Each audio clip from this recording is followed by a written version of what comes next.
আসসালামু আলাইকুম। সংবাদে আপনাদের সবাইকে স্বাগত জানাচ্ছি। আমি ফিরোজ তোহা। শুরুতেই সংবাদ শিরোনাম। বাংলাদেশের সর্বশেষ গুরুত্বপূর্ণ আপডেট সংবাদে আপনাকে স্বাগত। শুরুতেই সংবাদ শিরোনাম, পরে বিস্তারিত। প্রথমে জানাবো, শিক্ষার্থী নাফিস হত্যা, পুলিশের অতিরিক্ত পুলিশ সুপার সচিন গ্রেপ্তার। রাজধানীর ফার্মগেট এলাকায় পুলিশের গুলিতে শহীদ গোলাম নাফিস হত্যা মামলায় গ্রেপ্তার হয়েছেন পুলিশের অতিরিক্ত পুলিশ সুপার সচিন মৌলিক। খাগড়াছড়ির মহলছড়ি থেকে ডিবি পুলিশ সদস্যরা তাকে আটক করে খাগড়াছড়ি পুলিশের একজন কর্মকর্তা সচিন মৌলিককে গ্রেপ্তারের বিষয়টি নিশ্চিত করেছেন। এরপর জানাবো, অবিলম্বে নির্বাচনী রোডম্যাপ ঘোষণার দাবি বিএনপি নেতার। অবিলম্বে নির্বাচনী রোডম্যাপ ঘোষণার দাবি জানিয়েছে বিএনপির স্থায়ী কমিটির সদস্য অধ্যাপক এজেডএম জাহিদ হোসেন। আজ এক আলোচনা সভায় তিনি এই দাবি জানান। জাতীয় প্রেস ক্লাবে আব্দুস সালাম হলে বিশ্ব মানবাধিকার সংস্থা বাংলাদেশের উদ্যোগে গণতন্ত্র মানবাধিকার নিশ্চিতে জাতীয় সংসদ নির্বাচনের গুরুত্ব শীর্ষক এই আলোচনা সভা অনুষ্ঠিত হয়। এদিকে প্রাইভেট কারে কাভার্ড ভ্যানে ধাক্কা, নিহত একই পরিবারের ৪ জন। কুমিল্লার পাদুয়ার বাজারে কাভার্ড ভ্যানে ধাক্কায় প্রাইভেট কারে আরোহী একই পরিবারের ৪ জন নিহত হয়েছে। এ সময় কাভার্ড ভ্যান এর চিপায় সিএনজি চালিত অটোরিকশায় অন্তত আরও ৪ যাত্রী গুরুতর আহত হয়েছে। তাদেরকে উদ্ধার করে হাসপাতালে পাঠানো হয়। আজ ঢাকা চট্টগ্রাম মহাসড়কে এই দুর্ঘটনা ঘটে। এদিকে আপনি কেন আজও ইসলাম ধর্ম গ্রহণ করেননি, পিনাকি ভট্টাচার্যকে রাশেদ খান। অনলাইন অ্যাক্টিভিস্ট পিনাকি ভট্টাচার্য অনেক সময় ইসলামিক মূল্যবোধের বক্তব্য প্রচার করেন এবং দেশ বিদেশের ধর্মপ্রাণ মুসলিমদের আকৃষ্ট করেন। এমনকি তার অনুসারী বা সমর্থকদের একটা বড় অংশই মুসলিম। কিন্তু এসব সত্য কেন তিনি আজও ইসলাম গ্রহণ করেননি, সেই প্রশ্ন তুলেছেন গণ অধিকার পরিষদের সাধারণ সম্পাদক রাশেদ খান। এদিকে সরকারি অর্থের অপব্যবহার, শ্রীলঙ্কার সাবেক প্রেসিডেন্ট রাষ্ট্রপতি রনিল বিক্রম সিংহে গ্রেপ্তার। শ্রীলঙ্কার সাবেক রাষ্ট্রপতি রনিল বিক্রম সিংহেকে সরকারি অর্থের অপব্যবহারের অভিযোগ এনে গ্রেপ্তার করা হয়েছে। আজ এএফপিকে এই তথ্য নিশ্চিত করেছে দেশটির এক জ্যেষ্ঠ গোয়েন্দা কর্মকর্তা। পুলিশ বলছে তিনি ব্যক্তিগত সফরের জন্য রাষ্ট্রীয় সম্পদ ব্যবহার করেছেন।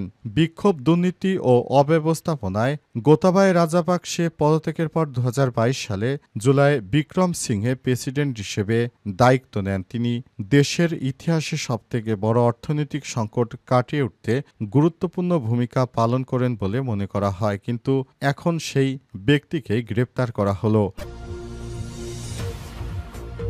এবং সর্বশেষ জানাবো, ইরানের তেল বাণিজ্যের উপর যুক্তরাষ্ট্রের নতুন নিষেধাজ্ঞা। ইরানের অবৈধ তেল বিক্রিতে সহায়তাকারী ব্যক্তি ও কোম্পানিগুলোর উপর নতুন নিষেধাজ্ঞা ঘোষণা করেছে যুক্তরাষ্ট্র। স্থানীয় সময় এই তথ্য জানায় মার্কিন পররাষ্ট্র দপ্তর। এক প্রতিবেদন নিয়ে এই তথ্য জানিয়েছে সংবাদ সংস্থা মেহের নিউজ এজেন্সি। প্রিয় দর্শক, এতক্ষণ শুনছিলেন সংবাদ শিরোনাম, এবারে বিস্তারিত। তবে তার আগে বন্ধুরা, অনুরোধ থাকবে সংবাদটিতে একটি লাইক দিন। এই চ্যানেলে আপনি নতুন হয়ে থাকলে আমাদের সংবাদটি দেখতে দেখতে চ্যানেলটি সাবস্ক্রাইব করে রাখুন। কমেন্ট করে বন্ধুরা আপনার মূল্যবান মতামত জানিয়ে দিন আপনি বিশ্বের কোন দেশ থেকে বা বাংলাদেশের কোন স্থান থেকে আমাদের সংবাদটি দেখছেন এবং শুনছেন। আর বন্ধুরা, এই সংবাদটি আপনার সোশ্যাল মিডিয়া ফেসবুকে শেয়ার করে বন্ধুদেরও দেখার সুযোগ করে দিন। এবারে বিস্তারিত। শিক্ষার্থী নাফিস হত্যা, অতিরিক্ত পুলিশ সুপার সচিন গ্রেপ্তার।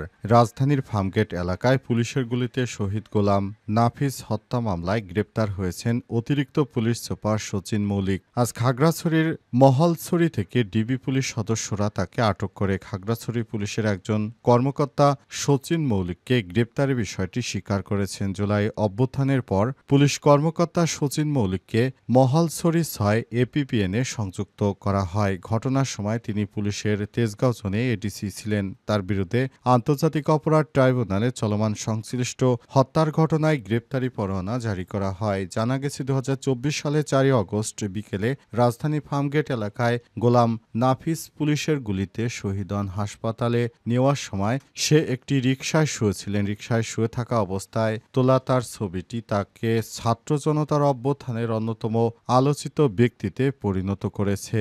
জানা গেছে জানিয়েছে এই শিক্ষার্থী সেদিন তাকে রক্তাক্ত অবস্থায় একটি রিকশায় করে নিয়ে যাওয়া হয়েছিল। এই ছবিটি সোশ্যাল মিডিয়ায় ভাইরাল হয়। ওই ছবিটি দেখে এমন কোনো বিবেকবান মানুষ নেই যে তার হৃদয় কাঁদেনি। সেদিন শিক্ষার্থীকে ওইভাবে হত্যা করার ফলে পুলিশের বিরুদ্ধে তাই আন্তর্জাতিক অপরাধ ট্রাইব্যুনালের পক্ষ থেকে গ্রেপ্তারি পরোয়ানা জারি করা হয়।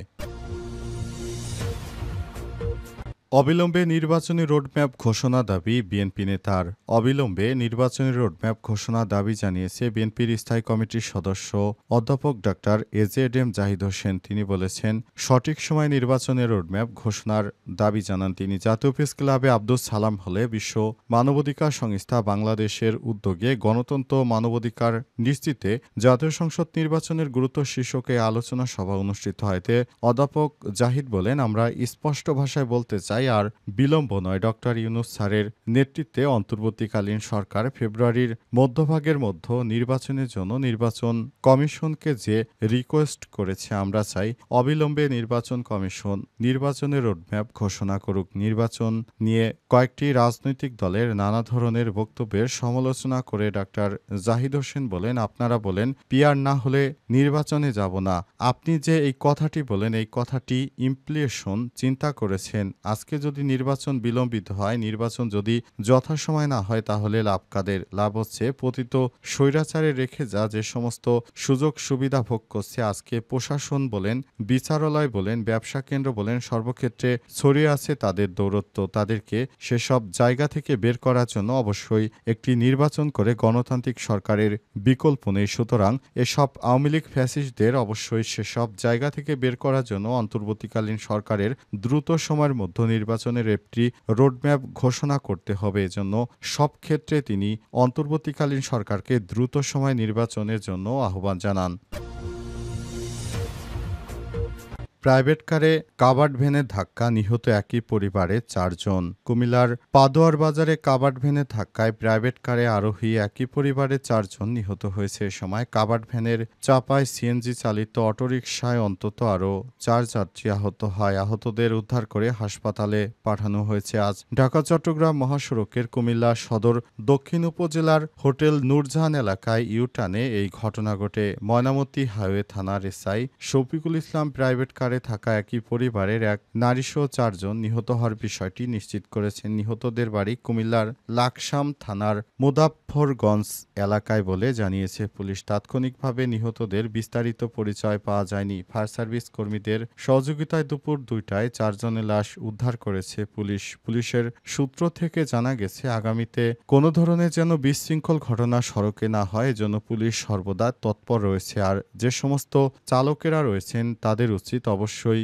একটু দায়িত্বশীলতার সঙ্গে রাস্তাঘাটে ড্রাইভ করা, যাতে করে কোনো ধরনের বিশৃঙ্খল পরিস্থিতি তৈরি না হয়। এটা খুবই একটি অনাকাঙ্ক্ষিত ঘটনা যে একই পরিবারের 4 জন সদস্যই প্রাইভেট কারে কাভার্ড ভ্যানের চাপা পড়ে মারা গেছে। তাদেরকে উদ্ধার করে হাসপাতালে নেওয়া হয়েছে। বর্তমানে তাদের লাশ মর্গে রয়েছে। পুলিশের পক্ষ থেকে বারবার ট্রাফিক আইন মেনে চলার জন্য সবাইকে আহ্বান জানানো হলেও দেখা যাচ্ছে অনেক ক্ষেত্রে ট্রাফিক আইন না মানার কারণে মূলত মহাসড়কগুলোতে এই ধরনের দুর্ভোগ সৃষ্টি হয়। অতিরিক্ত গতির কারণে এবং ড্রাইভারদের অসতর্কতার কারণে এই ধরনের সমস্যাগুলো প্রতিনিয়ত হচ্ছে।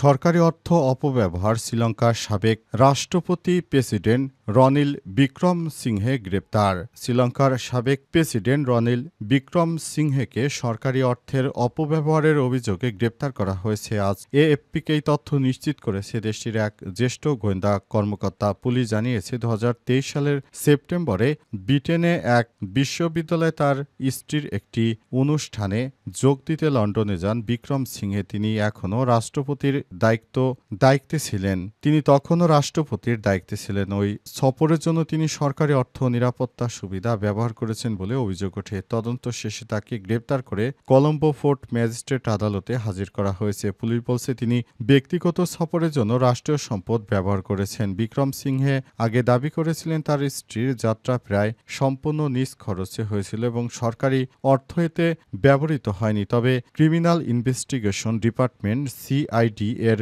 দাবি পুরো সফরের খরচ এবং দেহরক্ষীদেরও ব্যয় রাষ্ট্রীয় কোষাগার থেকে বহন করা হয়েছে। বিক্ষোভ, দুর্নীতি, অব্যবস্থাপনার অভিযোগে গোতাবায়া রাজাপাকসে পদত্যাগের পর 2022 সালে জুলাইয়ে বিক্রম সিংহে প্রেসিডেন্ট হিসেবে দায়িত্ব নেন। তিনি দেশের ইতিহাসে সবথেকে বড় অর্থনৈতিক সংকট কাটিয়ে উঠতে গুরুত্বপূর্ণ ভূমিকা পালন করেছেন বলে মনে করা হয়। কিন্তু অবশেষে সেই ব্যক্তিকেই শ্রীলঙ্কায় গ্রেপ্তার করা হয়েছে। তিনি সরকারি অর্থ ব্যয় করেছেন এই অভিযোগ তার বিরুদ্ধে।